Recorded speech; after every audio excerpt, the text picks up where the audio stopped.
श्री परमात्मा ने नमः। श्रीमद् भगवत गीता, दोहा। श्लोक। अविनाशी, जानने में न आने वाले और नित्य रहने वाले इस शरीर के ये देह अंत वाले कहे गए हैं। इसीलिए हे अर्जुन, तुम युद्ध करो। व्याख्या। अनाशीन, किसी काल में किसी कारण से कभी किंचन मात्र भी जिसमें परिवर्तन नहीं होता, जिसकी क्षति नहीं होती, जिसका अभाव नहीं होता, उसका नाम अनाशी अर्थात अविनाशी है। अप्रेमस्य, जो प्रमाण का विषय नहीं है अर्थात जो अंतःकरण और इंद्रियों का विषय नहीं है, उसको अप्रेम कहते हैं। जिसमें अंतःकरण और इंद्रियां प्रमाण नहीं होती, उसमें शास्त्र और संत महापुरुष ही प्रमाण होते हैं। शास्त्र और संत महापुरुष उन्हीं के लिए प्रमाण होते हैं जो श्रद्धालु हैं। जिसकी जिस शास्त्र और संत से में श्रद्धा होती है, वह उसी शास्त्र और संत के वचनों को मानता है। इसीलिए यह तत्व केवल श्रद्धा का विषय है। आरंभ में तो यह तत्व श्रद्धा का विषय है, पर आगे चलकर जब इसका प्रत्यक्ष अनुभव हो जाता है, तब यह श्रद्धा का विषय नहीं रहता, प्रमाण का विषय नहीं। ये केवल श्रद्धा का विषय है, प्रमाण का विषय नहीं। शास्त्र और संत किसी को बाध्य नहीं करते कि तुम हमारे में श्रद्धा करो। श्रद्धा करने अथवा न करने में मनुष्य स्वतंत्र है। अगर वह शास्त्र और संत के वचनों में श्रद्धा करेगा तो यह तत्व उसकी श्रद्धा का विषय है, और अगर वह श्रद्धा नहीं करेगा तो यह तत्व उसकी श्रद्धा का विषय नहीं है। यह नित्य निरंतर रहने वाला है। किसी काल में यह न रहता हो ऐसी बात नहीं है, अर्थात यह सब काल में सदा ही रहता है। इस अविनाशी, अप्रमेय और नित्य शरीर के संपूर्ण संसार में जितने भी शरीर हैं, वे सभी अंत वाले कहे गए हैं। अंत वाले कहने का तात्पर्य है कि इनका प्रतिक्षण अंत हो रहा है। इनमें अंत के सिवाय और कुछ है ही नहीं, केवल अंत ही अंत है। अप्रयुक्त उपरोक्त पदों में शरीरी के लिए तो एक वचन दिया है और शरीरों के लिए बहुवचन दिया है। इसका एक कारण तो यह है कि प्रत्येक प्राणी के स्थूल, सूक्ष्म और कारण, ये तीन शरीर होते हैं। दूसरा कारण यह है कि संसार के संपूर्ण शरीरों में एक ही शरीर ही व्याप्त है। आगे 24वें श्लोक में भी इसको सर्वगतः पद से सब में व्याप्त होते बताए, व्यापक, सब में व्यापक बताएंगे। यह शरीरी तो अविनाशी है और इसके कहे जाने वाले संपूर्ण शरीर नाशवान है। जिसे अविनाशी का जैसे अविनाशी का कोई विनाश नहीं हो कर सकता, ऐसे ही नाशवान को कोई अविनाशी नहीं बना सकता। नाशवान तो अविनाशीपना ही नित्य रहेगा। नाशवान का तो अविनाशीपन नित्य ही रहेगा, अर्थात उसका तो नाश ही होगा। विशेष बात यहाँ अंतवंत इमे देहा कहने का तात्पर्य है कि ये जो देह देखने में आते हैं, ये सब के सब नाशवान है। पर ये देह किसके हैं? ये देह नित्य के हैं, अविनाशी के हैं। अर्थ तात्पर्य है कि नित्य तत्व ने जिसका कभी नाश नहीं होता, उसका अपना मान रखा है। अपना मानने का अर्थ है कि अपने को शरण में रख दिया और शरीर को अपने में रख लिया। अपने को शरीर में रखने से अहंता अर्थात मैं पन पैदा हो गया, और शरीर को अपने में रखने से ममता अर्थात मेरा पन पैदा हो गया। यह स्वयं जिन जिन चीजों में अपने को रखता चला जाता है, उन उन चीजों में मैंपन होता ही चला जाता है। जैसे अपने को धन में रख दिया तो मैं धनी हूँ, अपने को राज्य में रख दिया तो मैं राजा हूँ, अपने को विद्या में रख दिया तो मैं विद्वान हूँ, अपने को बुद्धि में रख दिया तो मैं बुद्धिमान हूँ, अपने को सिद्धियों में रख दिया तो मैं सिद्ध हूँ, अपने को शरीर में रख दिया तो मैं शरीर हूँ, आदि आदि। यह स्वयं जिन जिन चीजों को अपने में रखता चला जाता है, उन उन चीजों में मेरापन होता ही चला जाता है। जैसे कुटुंब को अपने में रख लिया तो कुटुंब मेरा है, धन को अपने में रख लिया तो धन मेरा है, बुद्धि को अपने में रख लिया तो बुद्धि मेरी है, शरीर को अपने में रख लिया तो शरीर मेरा है, आदि आदि। जड़ता के साथ ही मैं और मेरापन होने से ही मात्र विकार पैदा होते हैं। तात्पर्य है कि शरीर और मैं स्वयं दोनों अलग अलग हैं। इस विवेक को महत्व न देने से ही मात्र विकार पैदा होते हैं, परंतु जो इस विवेक को आदर देते हैं, महत्व देते हैं, वे पंडित होते हैं। ऐसे पंडित लोग कभी शोक नहीं करते, क्योंकि सत्य सत्य ही है और असत असत ही है, इसका उनको ठीक अनुभव हो जाता है। भगवान अर्जुन से अपने भगवान अर्जुन के लिए आज्ञा देते हैं कि सत असत को ठीक समझकर तुम युद्ध करो, अर्थात प्राप्त कर्तव्य का पालन करो। तात्पर्य है कि शरीर तो अंत वाला है और शरीरी अविनाशी है। इन दोनों शरीर की दृष्टि से शोक बन ही नहीं सकता, अतः शोक का त्याग करके युद्ध करो। विशेष बात, यहाँ 17वें और 18वें इन दोनों श्लोकों में विशेषता से सत्य तत्व का ही विवेचन हुआ है, कारण कि इस पूरे प्रकरण में भगवान का लक्ष्य सत्य का बोध कराने में ही है। सत्य का बोध हो जाने से असत्य की निवृत्ति स्वतः हो जाती है, फिर किसी प्रकार का किंचन मात्र भी संदेह नहीं रहता। इस प्रकार सत्य का अनुभव करके निस्संदिग्ध होकर कर्तव्य का पालन करना चाहिए। इस विवेचन में यह बात सिद्ध होती है कि सांख्य योग या एवं कर्म योग में किसी विशेष वर्ण और आश्रम की आवश्यकता नहीं है। हम अपने कल्याण के लिए चाहे सांख्य योग का अनुष्ठान करे, चाहे कर्म योग का अनुष्ठान करे, इसमें मनुष्य की पूर्ण स्वतंत्रता है, परंतु व्यवहारिक काम करने में वर्ण और आश्रम के अनुसार शास्त्रीय विधान की परम आवश्यकता है। तभी तो यहाँ सांख्य योग के अनुसार सत असत का विवेचन करते हुए भगवान युद्ध करने की अर्थात कर्तव्य कर्म करने की आज्ञा देते हैं।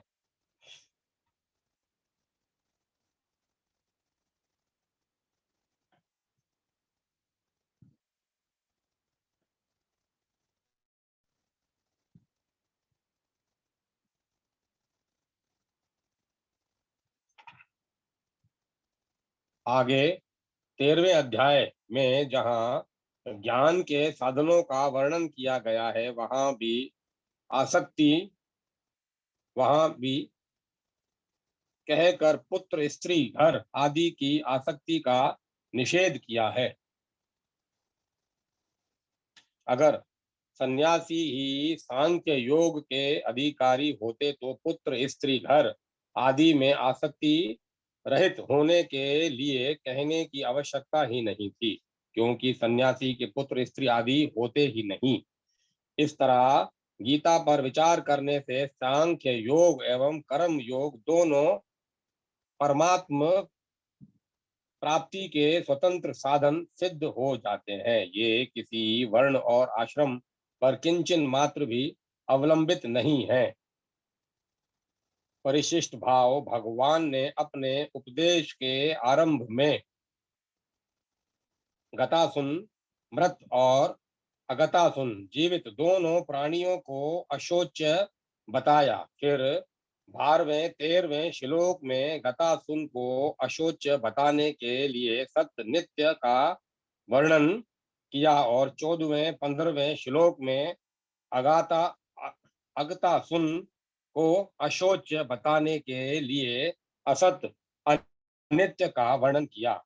फिर सत्य और असत्य दोनों का वर्णन 16वें श्लोक में किया। इसके बाद सत्य के भाव और असत्य के अभाव का विवेचन मुख्य रूप से 17वें 18वें श्लोक में करके एक प्रकरण पूरा करते हैं। यद्यपि भाव आत्मा का ही है, शरीर का नहीं, तथापि मनुष्य से हो भूल यह होती है कि वह पहले शरीर को देकर फिर उसमें आत्मा को देखता है। पहले आकृतियों को देखकर फिर भाव को देखता है। ऊपर लगाई हुई पॉलिश कब तक टिकेगी? साधक को विचार करना चाहिए कि आत्मा पहले थी और शरीर पहले या शरीर पहले था।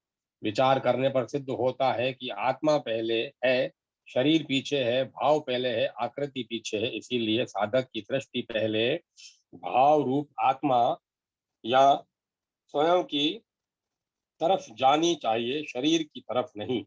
संबंध पूर्व श्लोक तक शरीरी को अविनाशी जानने वालों की बात कही है। अब उसी बात को अन्वय और व्यतिरेक रीति से दृढ़ करने के लिए जो शरीरी को अविनाशी नहीं जानते, उन्हीं उनकी बात आगे के श्लोक में कहते हैं। श्लोक: जो मनुष्य इस अविनाशी शरीर को मारने वाला मानता है और जो मनुष्य इसको मरा मानता है, वे दोनों ही इसको नहीं जानते, क्योंकि यह न मारता है और न मारा जाता है। व्याख्या: जो इस शरीरी को मारने वाला मानता है, वह ठीक नहीं जानता, कारण कि शरीरी में कर्तापन नहीं है। जिस जैसा कोई भी कारीगर कैसा ही चतुर क्यों न हो, पर किसी औजार के बिना वह कार्य नहीं कर सकता, ऐसे ही यह शरीरी शरीर के बिना कार्य कुछ भी नहीं कर सकता। अतः 13वें अध्याय में भगवान ने कहा है कि सब प्रकार की क्रिया प्रकृति के द्वारा ही होती है। ऐसा जो अनुभव करता है, वह शरीरी के अकर्तापन का अनुभव करता है। 13वें अध्याय का 19वां श्लोक तात्पर्य यह हुआ कि शरीरी में कर्तापन नहीं है, पर यह शरीर के साथ तादात्म्य करके संबंध जोड़कर शरीर से होने वाली क्रियाओं में अपने को कर्ता मान लेता है। अगर यह शरीर के साथ अपना संबंध न जोड़े तो यह किसी भी क्रिया का कर्ता नहीं है।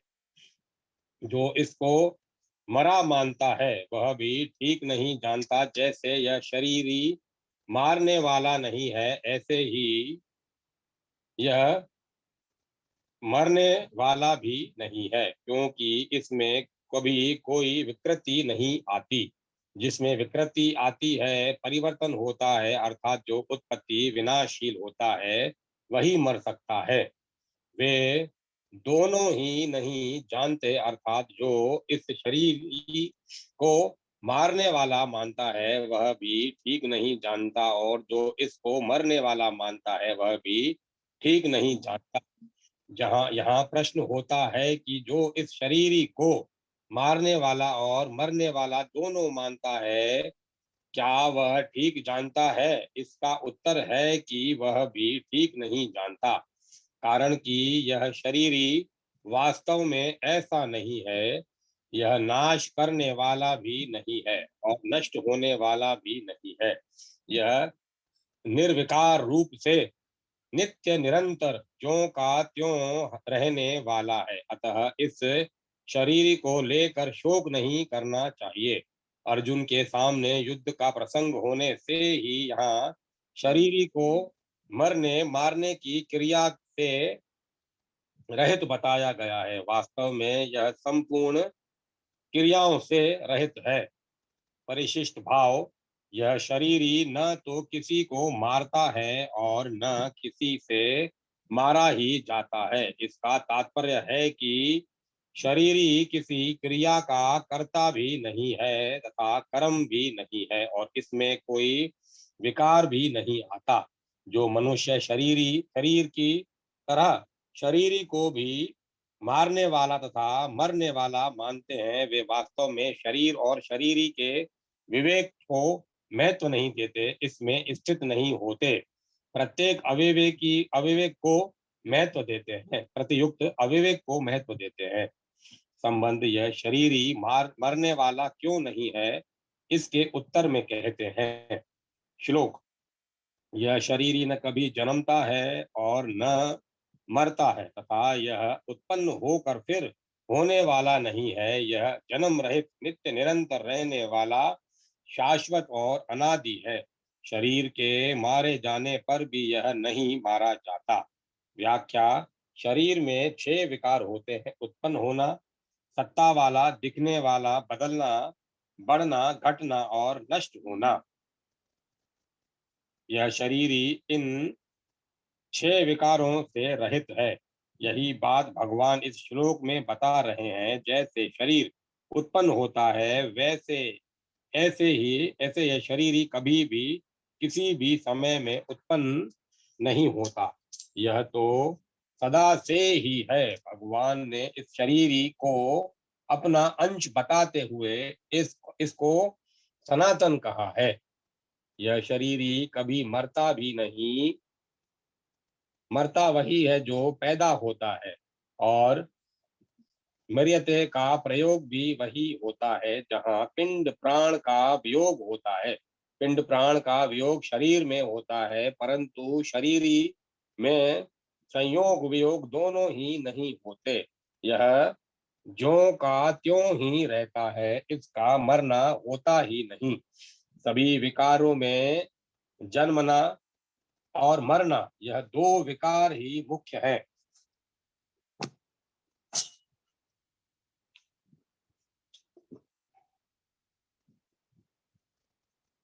अतः भगवान ने इनको 2 बार निषेध किया है।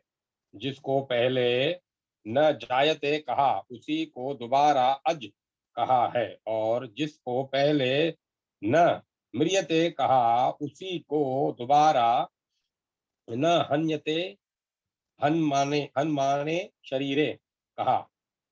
यह अविनाशी नित्य तत्व पैदा होकर फिर होने वाला नहीं है, अर्थात यह स्वतः सिद्ध निर्विकार है। जैसे बच्चा पैदा होता है तो पैदा होने के बाद उसकी सत्ता होती है।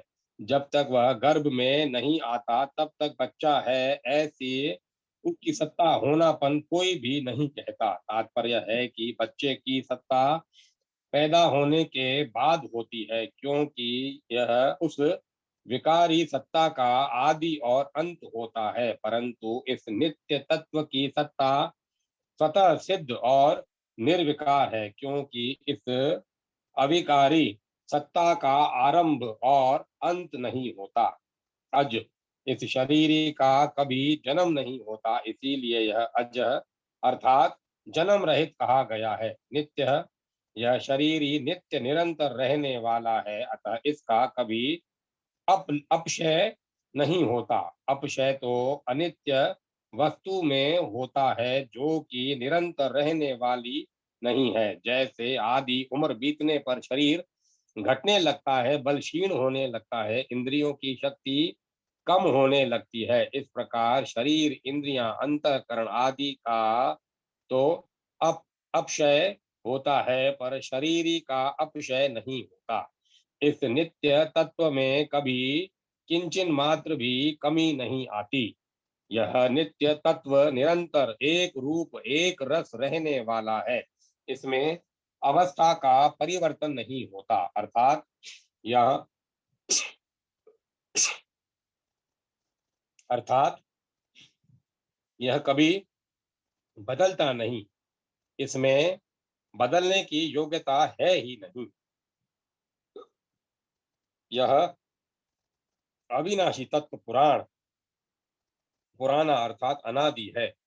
यह इतना पुराना है कि यह कभी पैदा हुआ ही नहीं। उत्पन्न होने वाली वस्तुओं में भी देखा जाता है कि जो वस्तु पुरानी हो जाती है वह फिर बढ़ती नहीं, प्रत्युत नष्ट हो जाती है। फिर यह तो उत्पन्न तत्व है,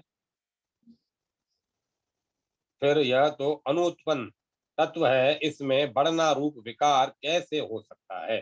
तात्पर्य है कि बढ़ना रूप विकार तो उत्पन्न होने वाली वस्तु में ही होता है, इस नित्य तत्व में नहीं। शरीर का नाश होने पर भी इस अविनाशी शरीर का नाश नहीं होता।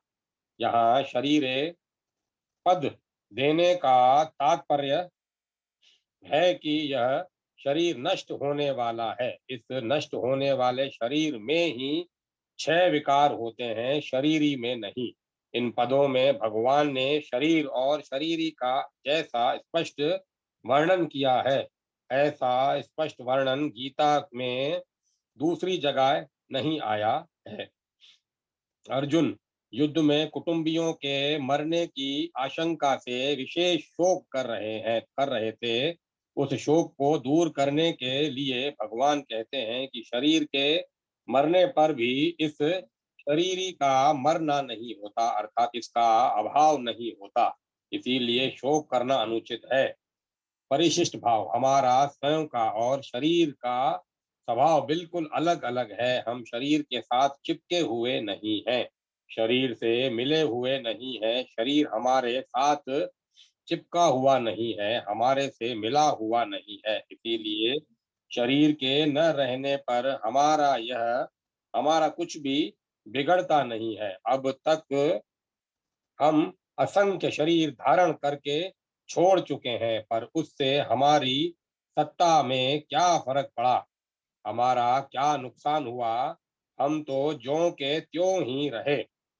ऐसे ही यह शरीर छूटने पर भी हम स्वयं ज्यों के त्यों ही रहेंगे। जैसे हाथ पैर नासिका आदि शरीर के अंग हैं, ऐसे शरीर ही स्वयं का अंग भी नहीं है। जो बहने वाला और विकारी होता है वह अंग नहीं होता। जैसे कफ मूत्र आदि बहने वाले और फोड़ा आदि विकारी होने पर शरीर के अंग नहीं है,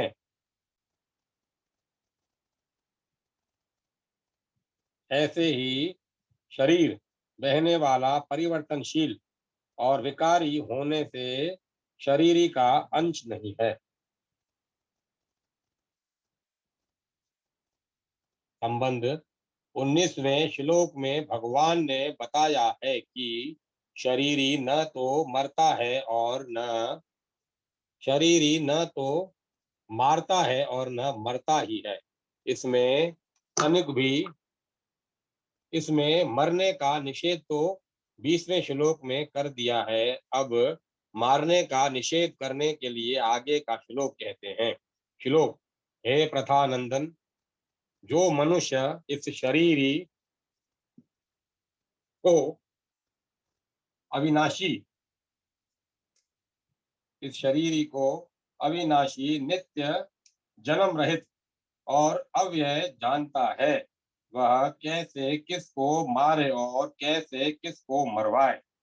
व्याख्या: इस शरीर का कभी नाश नहीं होता, इसमें कभी कोई परिवर्तन नहीं होता, इसका कभी जन्म नहीं होता और इसमें कभी किसी तरह की कोई कमी नहीं आती। ऐसा जो ठीक अनुभव कर लेता है वह पुरुष कैसे किसको मारे और कैसे किसको मरवाए, अर्थात दूसरों को मारने और मरवाने में उस पुरुष की प्रवृत्ति नहीं हो सकती। वह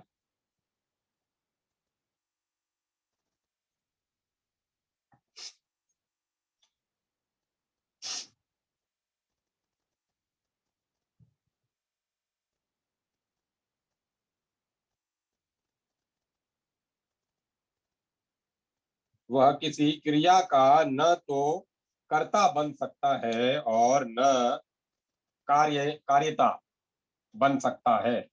यहाँ भगवान ने शरीर को अविनाशी, नित्य, अज और अव्यय कहकर उसमें छहों विकारों का निषेध किया है। जैसे अविनाशी कहकर मृत्यु रूप विकार का, नित्य कहकर अवस्थान्तर होना और बढ़ना रूप विकार का, अज कहकर जन्म होना और जन्म के बाद होने वाली सत्ता रूप विकार का, तथा अव्यय कहकर श्रेय रूप विकार का निषेध किया गया है। शरीरी में किसी भी क्रिया से किंचन मात्र भी कोई विकार नहीं होता। अगर भगवान को न हन्यते, हन्य माने शरीरे, और कम घातयति, हन्ति कम, इन पदों में शरीरी के कर्ता और कर्म बनने का ही निषेध करना था, तो फिर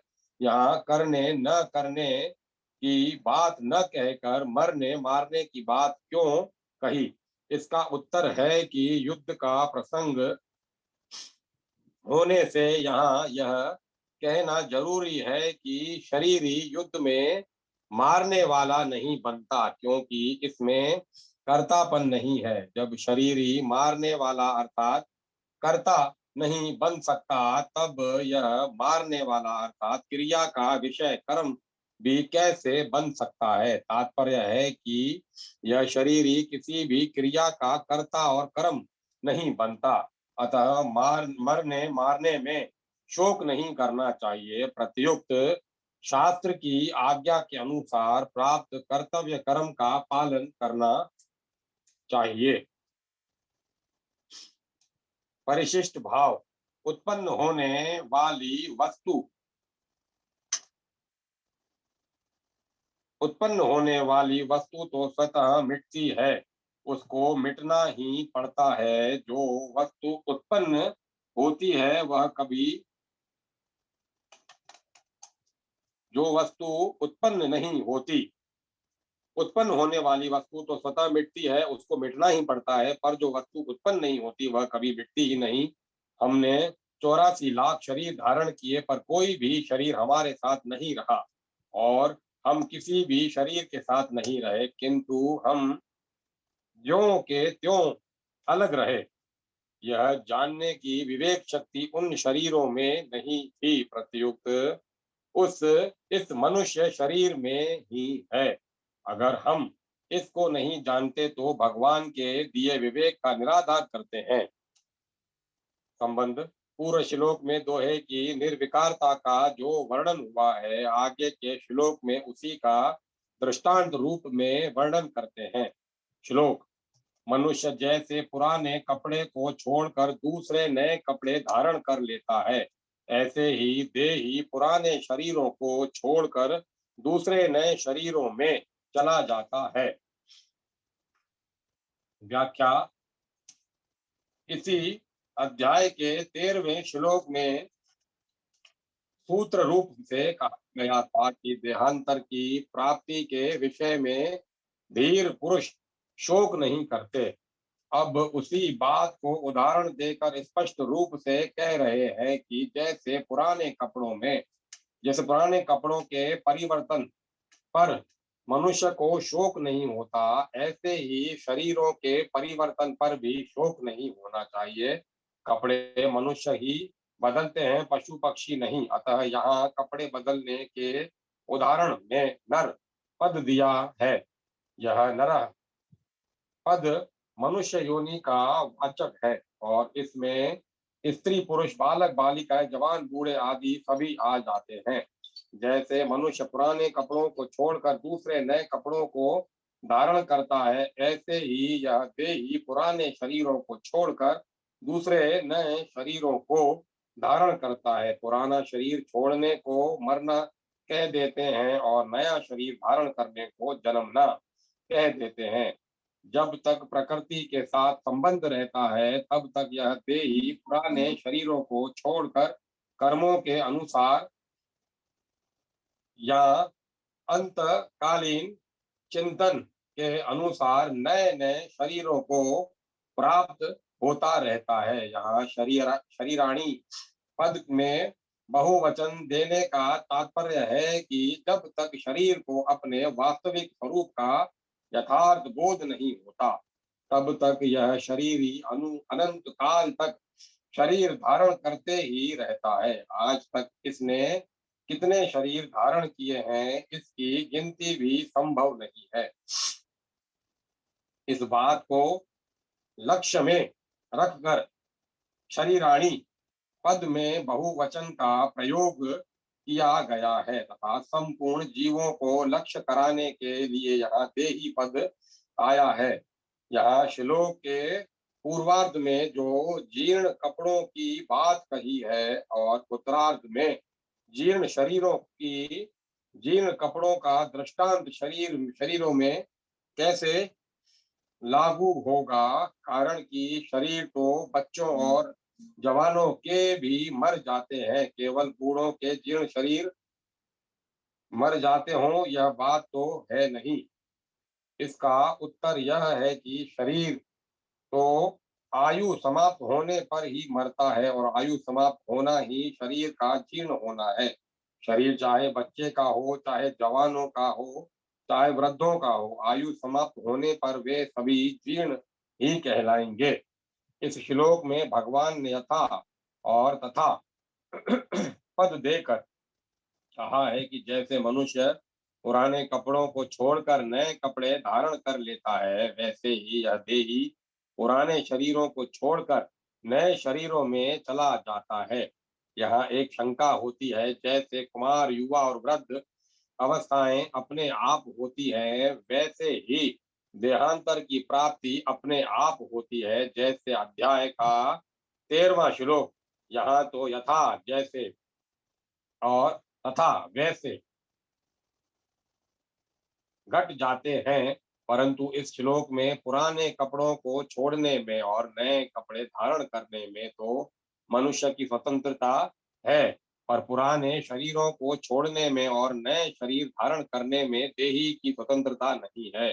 इसीलिए यहाँ यथा और तथा कैसे घटेंगे, इसका समाधान है ही इसका समाधान है कि यहाँ भगवान का तात्पर्य स्वतंत्रता परतंत्रता की बात कहने में नहीं है, प्रतियुक्त शरीर के वियोग से होने वाले शोक को मिटाने में है।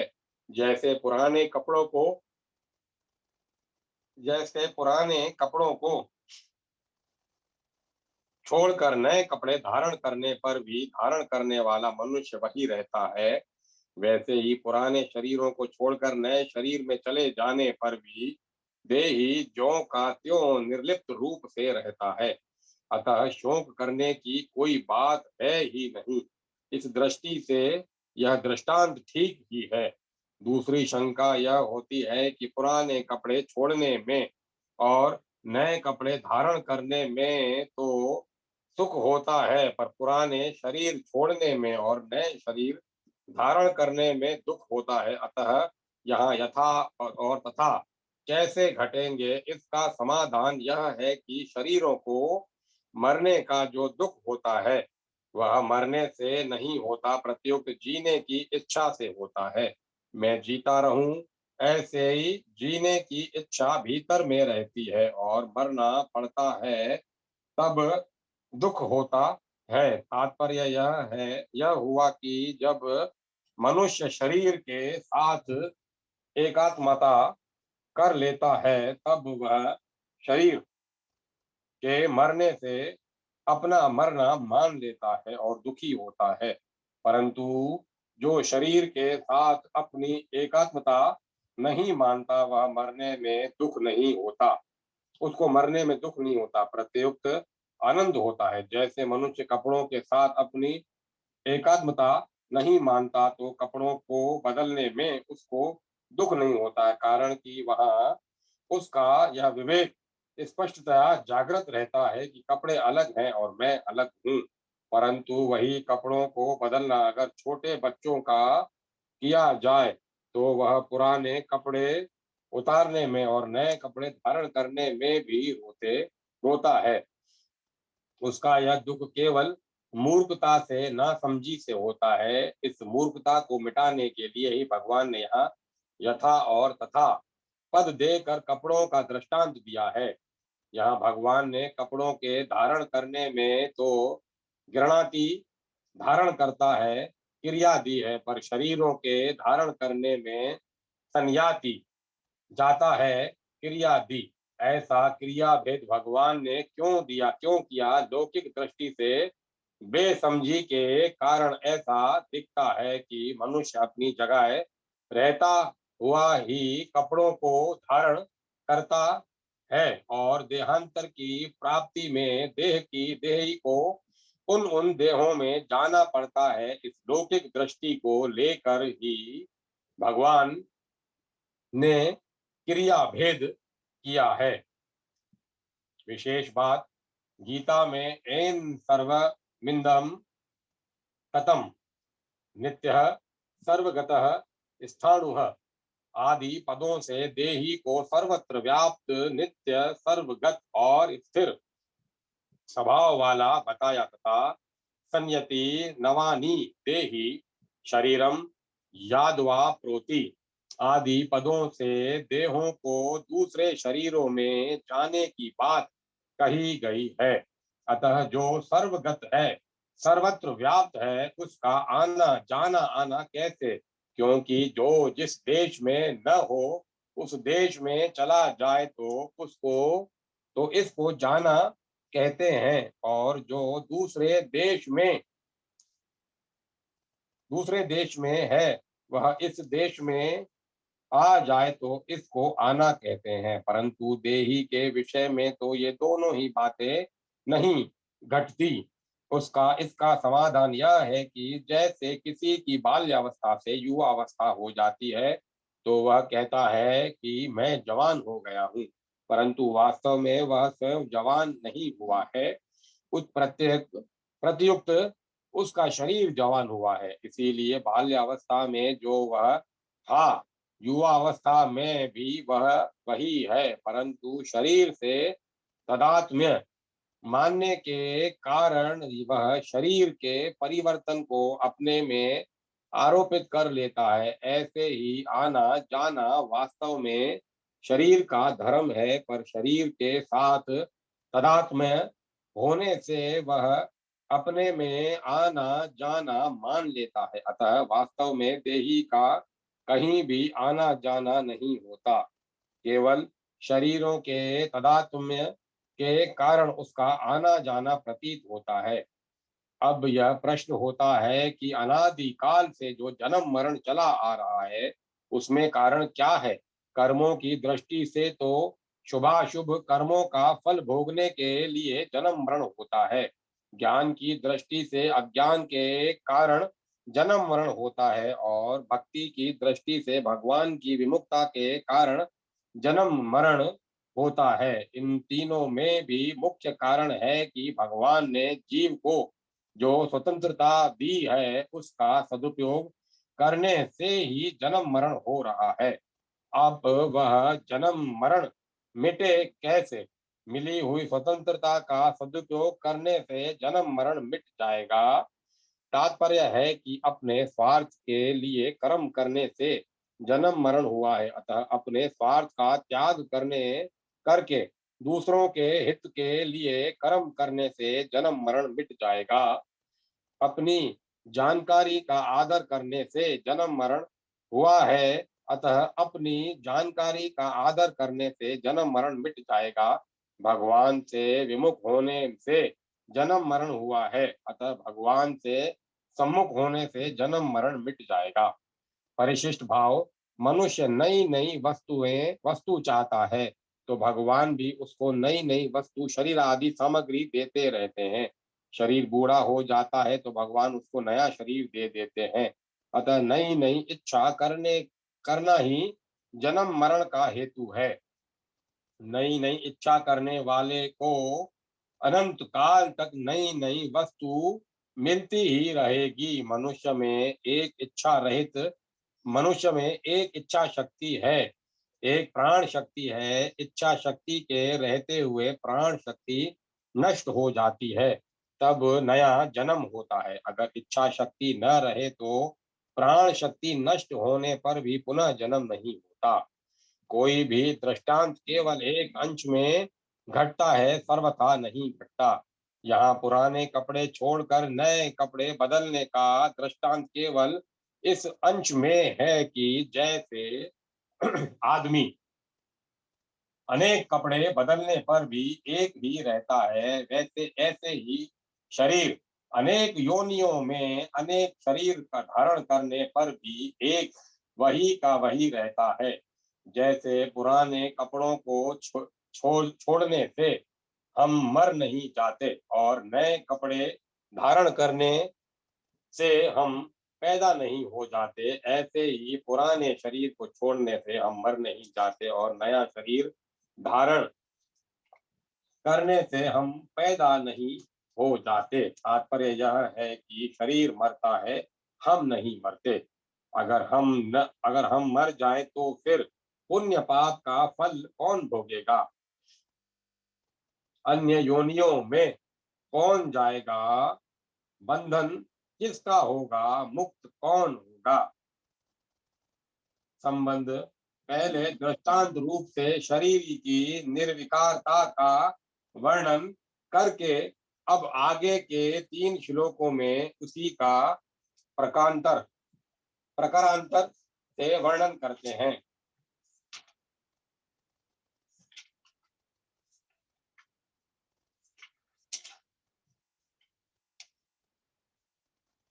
श्लोक।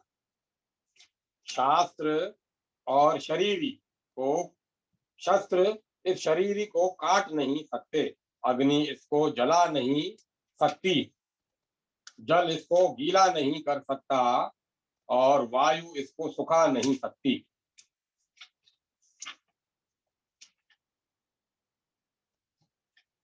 व्याख्या। नैनं छंदन्ति शस्त्राणि, इस शरीर को शस्त्र काट शस्त्र नहीं काट सकते, क्योंकि ये प्राकृत शस्त्र यहाँ तक पहुंच ही नहीं सकते।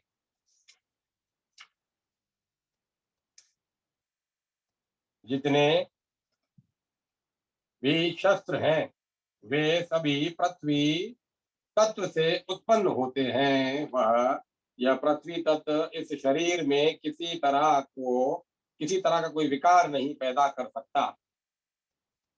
इतना ही नहीं, पृथ्वी तत्व इस शरीर तक पहुंच ही नहीं सकता, फिर विकृति करने की बात तो दूर ही रही।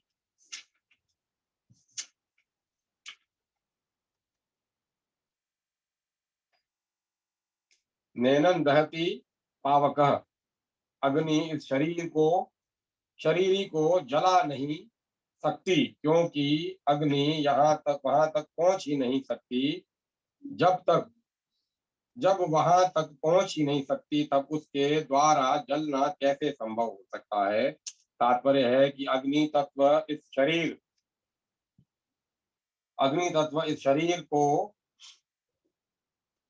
शरीर में कभी किसी तरह का विकार उत्पन्न कर ही नहीं सकता। न चेनम करदयाल तपाम, जल न गीला जल इसको गीला नहीं कर सकता, क्योंकि जल यहाँ तक पहुंच ही नहीं सकता। तात्पर्य है कि जल तत्व इस शरीर में किसी प्रकार का विकार पैदा नहीं कर सकता। वायु इसको सुखा नहीं सकती, अर्थात वायु में इस शरीर को सुखाने की सामर्थ्य नहीं है, क्योंकि वायु यहाँ वहां तक पहुंचती ही नहीं। तात्पर्य है कि वायु तत्व इस शरीर में किसी तरह की विकृति पैदा नहीं कर सकता। पृथ्वी, जल, तेज, वायु और आकाश ये पांच महाभूत कहलाते हैं। भगवान ने इनमें से 4 ही महाभूतों की बात कही है कि ये पृथ्वी, जल, तेज और वायु इस शरीर में किसी तरह की विकृति नहीं कर सकते, परंतु 5वें महाभूत आकाश की कोई चर्चा ही नहीं की है। इसका कारण यह है कि आकाश में कोई भी क्रिया करने की शक्ति नहीं है। क्रिया विकृति करने की शक्ति तो इन चार महाभूतों में ही है। आकाश तो इन सबको अवकाश मात्र देता है। पृथ्वी, जल, तेज और वायु, ये चारों तत्व आकाश से ही उत्पन्न होते हैं, पर वे अपने कारणभूत आकाश में भी किसी तरह का विकार पैदा नहीं कर सकते। अर्थात पृथ्वी आकाश का छेदन नहीं कर सकती, जल गीला नहीं कर सकता, अग्नि जला नहीं सकती और वायु सुखा नहीं सकती। जब ये चारों तत्व अपने कारणभूत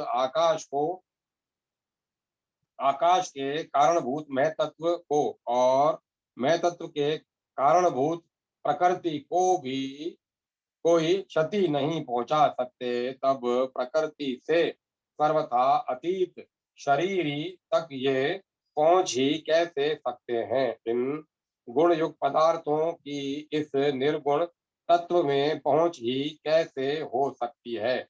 नहीं हो सकती। गीता 13वें अध्याय का 31वां श्लोक। शरीर ही नित्य सत तत्व है। पृथ्वी आदि चारों तत्वों को इसी से सत्ता स्फूर्ति मिलती है। अतः जिससे इन तत्वों को सत्ता स्फूर्ति मिलती है, उसको ये कैसे विकृत कर सकते हैं? यह शरीर ही सर्वव्यापक है और पृथ्वी आदि चारों तत्व व्याप्य है, अर्थात शरीर ही के अंतर्गत है। अतः व्याप्य वस्तु व्यापक को कैसे नुकसान पहुंचा सकती है? इसको नुकसान पहुंचाना संभव ही नहीं है। यह युद्ध का प्रसंग है, ये सब संबंधी मर जाएंगे, इस बात को लेकर अर्जुन शोक कर रहे हैं। अतः भगवान कहते हैं कि ये कैसे मर जाएंगे, क्योंकि यहाँ तक शस्त्र यहाँ तक अस्त्र शस्त्रों की क्रिया पहुंचती ही नहीं, अर्थात शस्त्र से के द्वारा शरीर कट जाने पर भी शरीर ही नहीं कटता।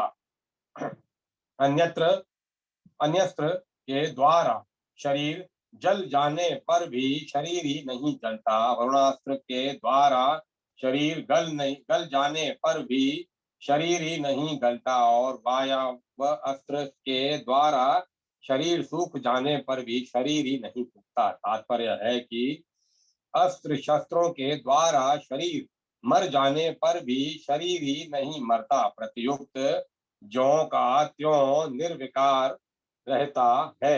अतः इसको लेकर शोक करना तेरी बिल्कुल ही बेसमझी है। परिशिष्ट भाव। हम कहते हैं कि शरीर है तो परिवर्तन शरीर में होता है शरीरी में नहीं होता। जैसे काठ है तो विकृति काठ में आती मैं है में नहीं आती। काठ कटता है नहीं कटता। काठ चलता है नहीं चलता। काठ गीला होता है गीला नहीं होता। काठ सूखता है नहीं सूखता। काठ कभी एक रूप रहता ही नहीं और है कभी अनेक रूप होता ही नहीं। श्लोक। यह शरीर ही काटा नहीं जा सकता, यह जलाया नहीं जा सकता, यह गीला नहीं किया जा सकता और यह सुखाया भी नहीं जा सकता, कारण कि यह नित्य रहने वाला, सब में परिपूर्ण अचल स्थिर स्वभाव वाला और अनादि है। व्याख्या। शस्त्र आदि इस शरीरी में विकार क्यों नहीं करते, यह बात इस श्लोक में कहते हैं। शस्त्र इस शरीरी का छेदन नहीं कर सकते, इसका मतलब यह है कि शस्त्रों का अभाव है और शस्त्र चलाने वाला अयोग्य है। प्रतियुक्त छेदन रूपी क्रिया शरीर में प्रविष्ट ही नहीं हो सकती, यह छेदन होने के योग्य ही नहीं है। शस्त्र के सिवाय मंत्र शाप आदि से भी इस शरीर का छेदन नहीं हो सकता। जैसे याज्ञवल्क्य के प्रश्न का उत्तर न दे सकने के कारण उनके शाप से शाकल्य का मस्तक कट कर गिर गया। ब्रह्मदारण्यक। इस प्रकार देह तो मंत्रों से वाणी से कट सकता है, पर देही सर्वथा अभेद है। यह शरीरी अधा है, क्योंकि इसमें जलने की योग्यता ही नहीं है। अग्नि के सिवाय मंत्र शाप आदि से भी यह देही जल नहीं सकता। जैसे दमयंती के शाप देने से व्याध बिना अग्नि के जलकर भस्म हो गया, इस प्रकार अग्नि शाप आदि से वही जल सकता है जो जलने योग्य होता है। इस देही में तो दहन क्रिया का प्रवेश ही नहीं हो सकता। यह देही गीला होने योग्य नहीं है, अर्थात इसमें गीला होने की योग्यता ही नहीं है। जल से एवं मंत्र शाप औषधि आदि से यह गीला नहीं हो सकता। जैसे सुनने में आता है कि माल कोश राग के गाए जाने पर पत्थर भी गीला हो जाता है। चंद्रमा को देखने से चंद्रकांत मणि गीली हो जाती है, परंतु यह देही राग रागनी आदि से गीली होने वाली वस्तु नहीं है।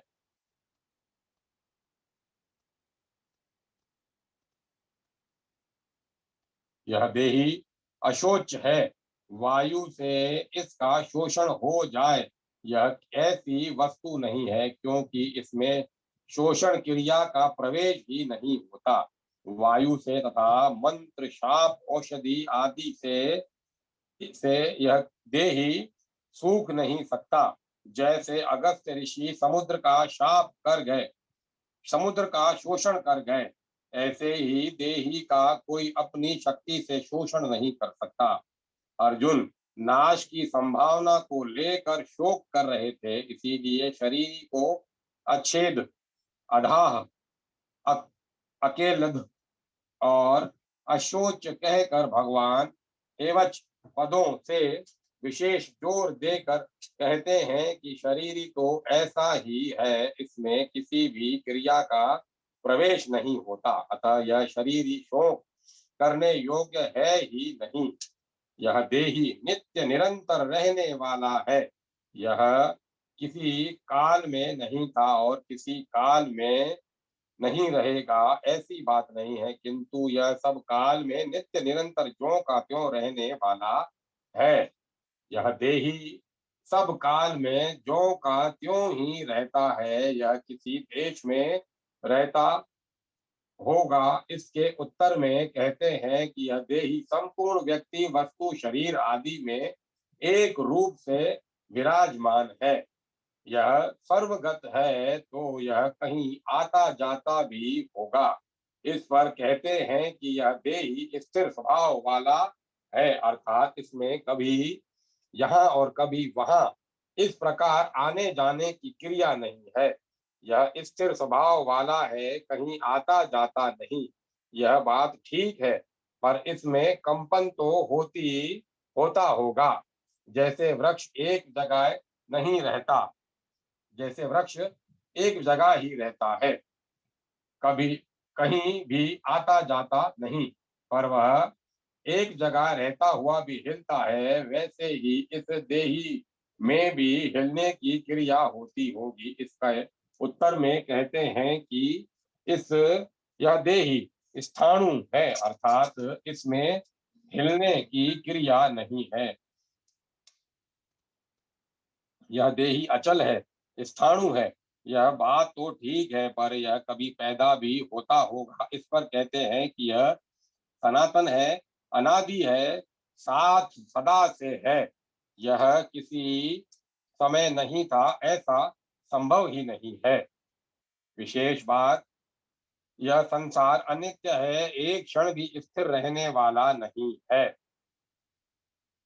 परंतु जो सदा रहने वाला है, जिसमें कभी किंचन मात्र भी परिवर्तन नहीं होता, उस देही की तरफ लक्ष्य कराने में नित्य पद का तात्पर्य है देखने, सुनने, पढ़ने, समझने में जो कुछ प्राकृत संसार आता है उसमें जो सब जगह परिपूर्ण तत्व है उसी उसकी तरफ लक्ष्य कराने में सर्वगत पद का तात्पर्य है। संसार मात्र में जो कुछ वस्तु व्यक्ति पदार्थ आदि हैं वे सब के सब चलायमान है। उन चलायमान वस्तु व्यक्ति पदार्थ आदि में जो अपने स्वरूप से कभी चलायमान विचलित नहीं होता उस तत्व की तरफ लक्ष्य कराने में अचल पद का तात्पर्य है। प्रकृति और प्रकृति के कार्य संसार में प्रति क्षण क्रिया होती रहती है, परिवर्तन होता रहता है। ऐसे परिवर्तनशील संसार में जो क्रिया रहित, परिवर्तन रहित स्थायी स्वभाव वाला तत्व है उसकी तरफ लक्ष्य कराने में स्थाणु पद का तात्पर्य है।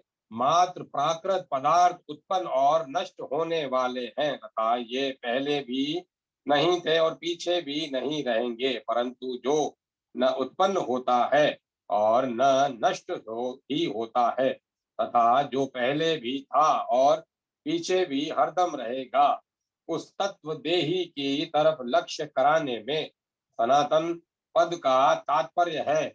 उपर्युक्त पांचों विशेषणों का तात्पर्य है कि शरीर संसार के साथ तादात्म्य होने पर भी और शरीर शरीरी भाव का अलग अलग अनुभव न होने पर भी शरीरी नित्य निरंतर एक रस एक रूप रहता है। परिशिष्ट भाव सर्वगतः स्वयं देहगत नहीं है, प्रतियुक्त सर्वगत है। ऐसा अनुभव होना ही जीवन मुक्ति है। जैसे शरीर संसार में बैठा हुआ है ऐसे हम शरीर में बैठे हुए नहीं है। शरीर के साथ हमारा मिलन कभी हुआ ही नहीं, है ही नहीं, होगा ही नहीं, हो सकता ही नहीं। शरीर हमारे से बहुत दूर है, परंतु कामना ममता तदात्म्य के कारण हमें शरीर के साथ एकता प्रतीत होती है। वास्तव में शरीर को शरीर की जरूरत ही नहीं है। शरीर के बिना भी शरीरी मौज से रहता है। श्लोक यह देही प्रत्यक्ष नहीं दिखता, यह चिंतन का विषय नहीं है और यह निर्विकार कहा जाता है। अतः इस देही को ऐसा जानकर शोक नहीं करना चाहिए।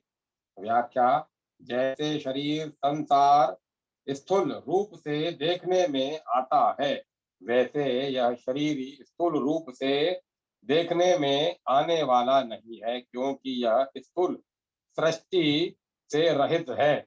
मन बुद्धि आदि देखने में तो नहीं आते पर चिंतन में आते ही हैं, अर्थात ये सभी चिंतन के विषय है, परंतु यह देही चिंतन का भी विषय नहीं है, क्योंकि यह सूक्ष्म दृष्टि से रहित है।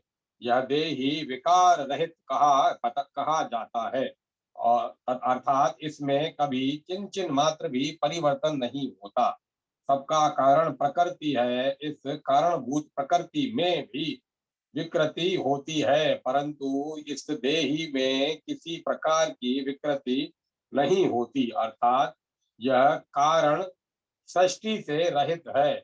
यहाँ 24वें 25वें श्लोक में अच्छेद, अधाह, अकलग, अशोच्य, अचल, अव्यक्त, अचिंत्य और अविकार्य इन 8 विशेषणों के द्वारा इस देही का निषेध मुख से और नित्य सर्वगत स्थाणु और सनातन इन 4 विशेषणों के द्वारा इस देही का विधि मुख से वर्णन किया गया है, परंतु वास्तव में इसका वर्णन हो नहीं सकता, क्योंकि यह वाणी का विषय नहीं हो सकता, क्योंकि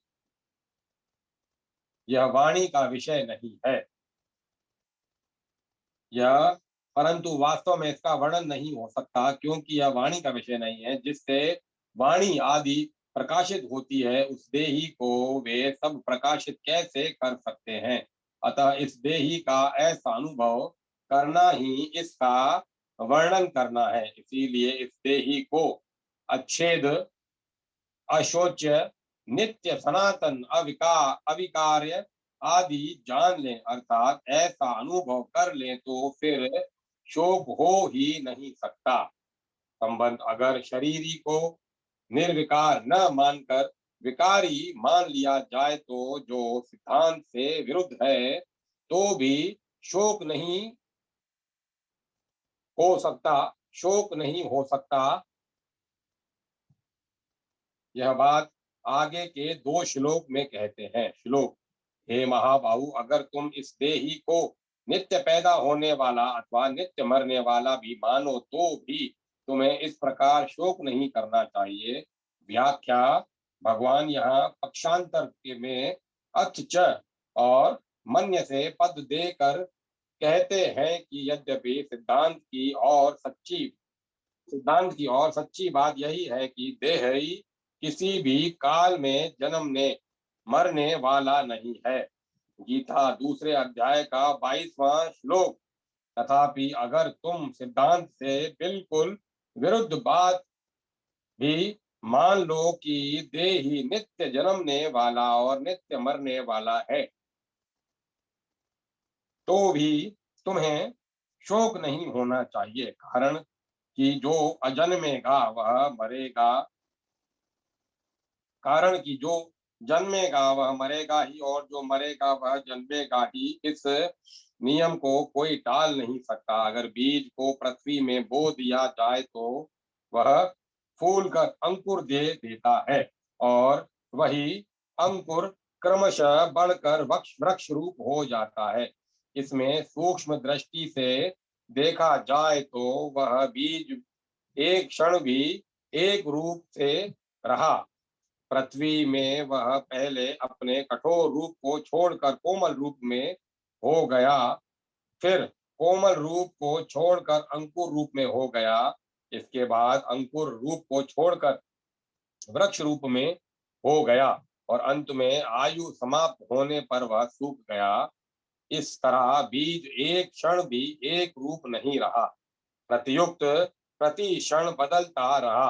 अगर बीज एक क्षण भी एक रूप से रहता, तो वृक्ष के सूखने तक की क्रिया कैसे होती? उसने पहले रूप को छोड़ा, यह उसका मरना हुआ, और दूसरे रूप को धारण किया, यह उसका जन्म ना हुआ। इस तरह वह प्रति क्षण ही जन्मता मरता रहा। बीज की ही तरह यह शरीर है, बहुत सूक्ष्म रूप से वीर्य का जंतु रज के साथ मिला।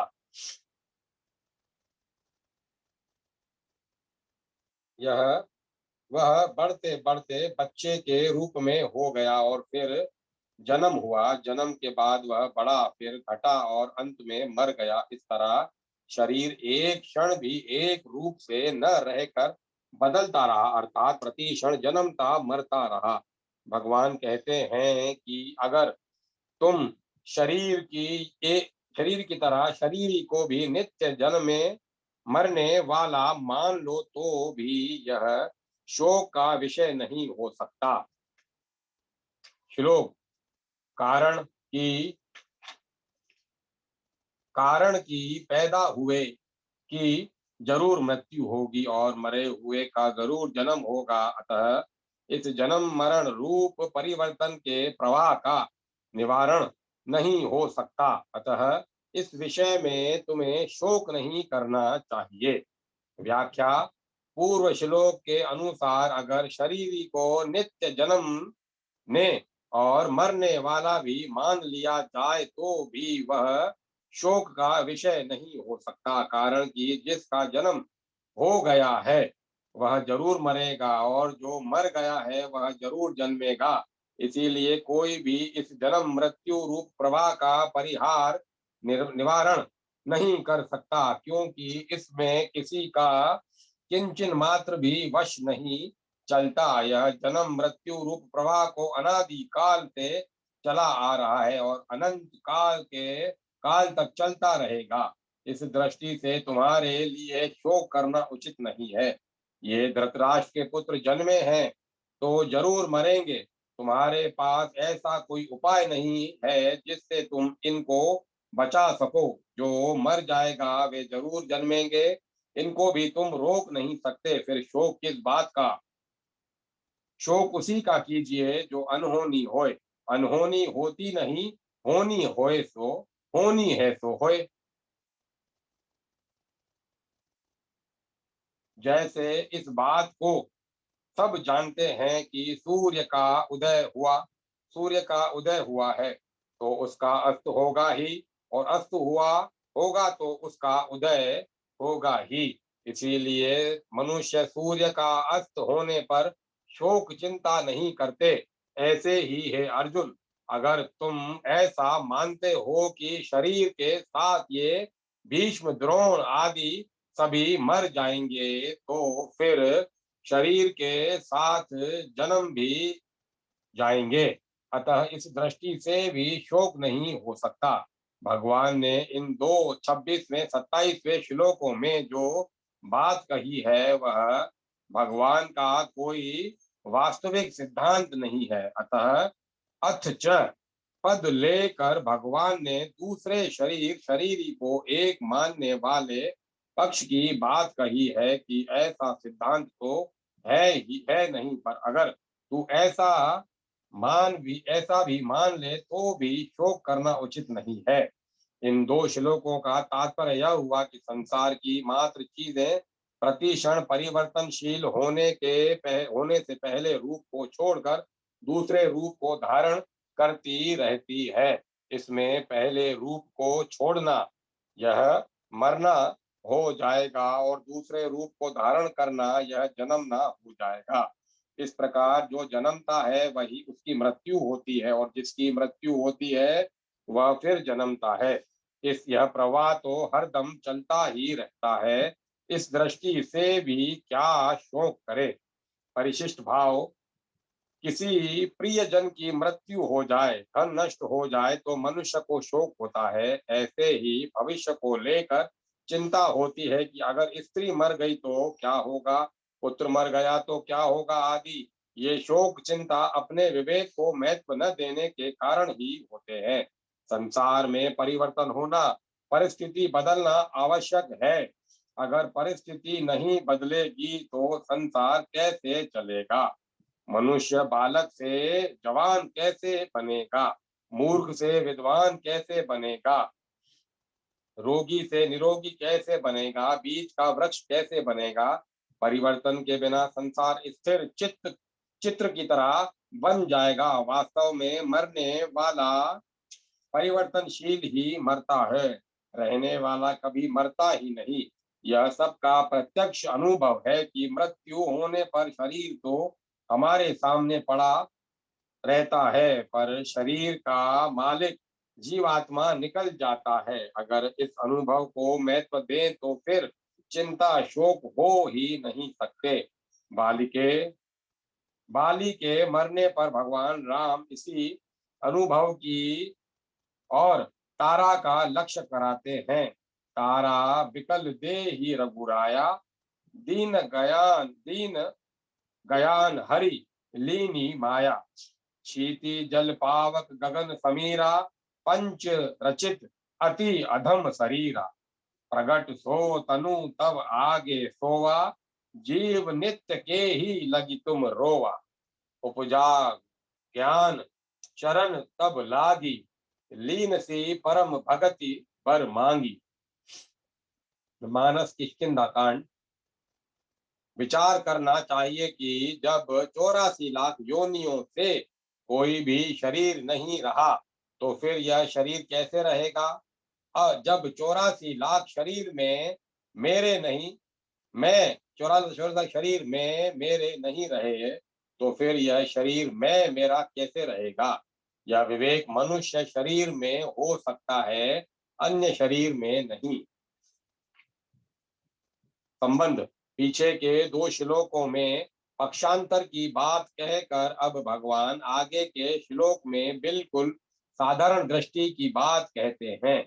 श्लोक, हे भारत, सभी प्राणी जन्म से लेकर अप्रकट थे और मरने के बाद अप्रकट हो जाएंगे, केवल बीच में ही प्रकट दिखते हैं। अतः इसमें शोक करने की बात ही क्या है?